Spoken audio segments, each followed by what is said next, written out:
When we think of farms, we often imagine peaceful scenes like this. But behind the idyllic facade, there are necessary practices that at first glance might seem cruel. Today, we're exploring the healthcare practices farmers did on animals that look cruel. Stay tuned to understand why these seemingly harsh methods are often crucial for animal welfare. Before we start, please like and subscribe to our YouTube channel. 1. Castration of livestock. Castration is a common practice in livestock management. It involves the removal of the testicles in young male animals, such as cows, lambs, and piglets. The primary reasons for castration are to reduce aggressive behavior and prevent unwanted breeding. Intact males can be more difficult to manage due to their aggressive tendencies and mounting behavior. Additionally, castrated animals often produce higher quality meat, which is more tender and has a better taste. While the procedure looks painful, it is usually performed quickly, and farmers often use pain relief methods like anesthetics and anti-inflammatory drugs to minimize the animal's discomfort. Castration, when done correctly and humanely, leads to calmer animals that are easier to handle and less likely to cause injury to themselves or others, ultimately contributing to their overall welfare.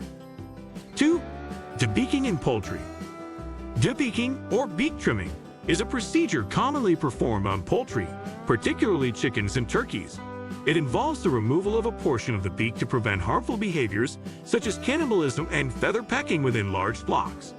These behaviors can lead to severe injuries and even death among birds, significantly impacting their welfare.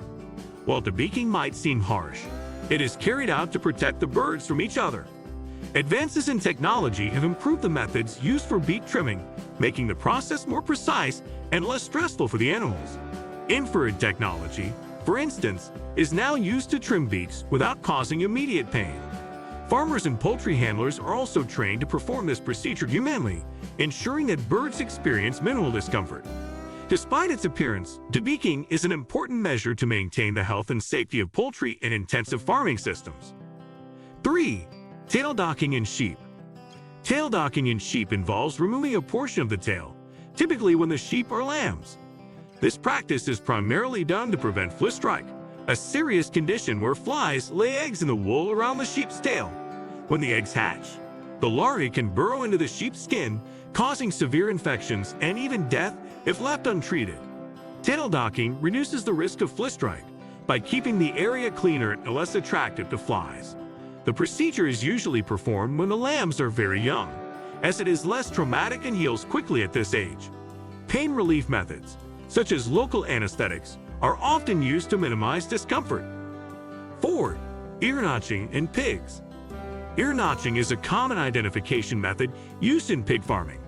It involves making small notches in the ears of piglets, each representing a specific code that helps farmers track important information about the animals, such as their lineage, health records, and breeding history. This system is particularly useful in large herds where individual animals can be difficult to distinguish. While ear notching might look painful, it is a quick procedure performed shortly after birth when piglets are less sensitive to pain. The notches heal rapidly and do not affect the piglet's growth or well-being. 5. Branding cattle. Branding cattle with a hot iron is a traditional method for marking ownership. It involves applying a heated iron to the animal's skin to create a permanent mark. While the process appears painful, it is performed quickly and the pain is brief. Branding is crucial in preventing theft and resolving disputes over livestock ownership, especially in large, open-range operations. Modern techniques and equipment have improved the precision and efficiency of branding, reducing the time and stress involved. Additionally, freeze branding, which uses extreme cold instead of heat, is an alternative method that causes less discomfort and scaring. 6. Dehorning and disbudding.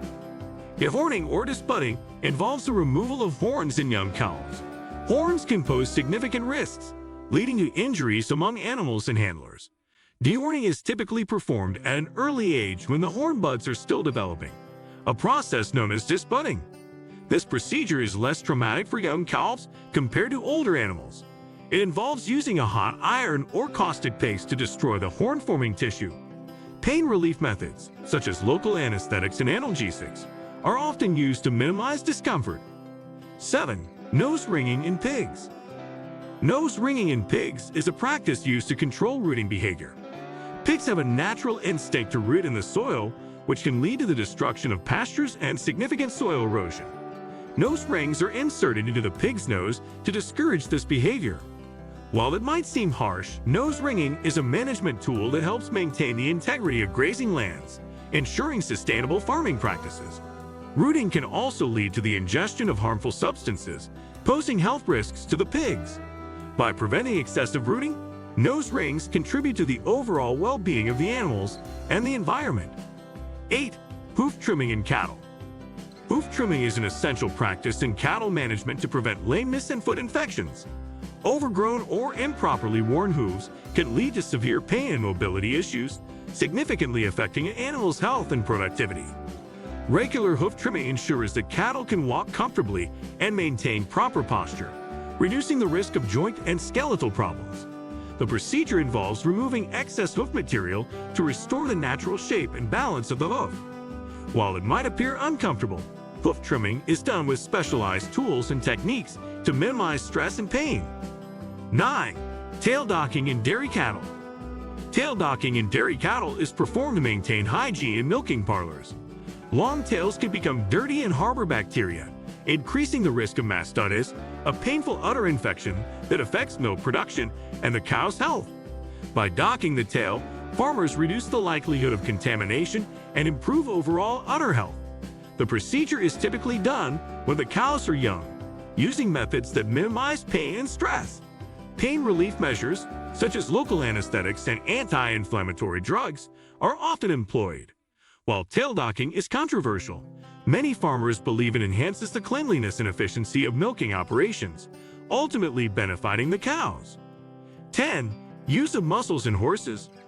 Muzzles are sometimes used on horses to control their eating and prevent overeating, which can lead to obesity and laminitis, a painful and potentially fatal condition affecting the hooves. Grazing muzzles allow horses to graze while limiting their intake of grass, ensuring they receive a balanced diet and maintain a healthy weight. While it might look restrictive, muzzles are designed to be comfortable and allow horses to engage in their natural grazing behavior. They are typically made of lightweight, breathable materials and are fitted carefully to avoid causing discomfort or injury. Muzzles are often used temporarily, especially during times when the grass is particularly rich. While these practices may appear cruel, they are often necessary for the health and safety of the animals. Farmers strive to balance animal welfare with practical needs, using humane methods wherever possible. Understanding these practices helps us appreciate the complexities of modern farming. Thanks for watching, and don't forget to like, share, and subscribe for more insightful videos.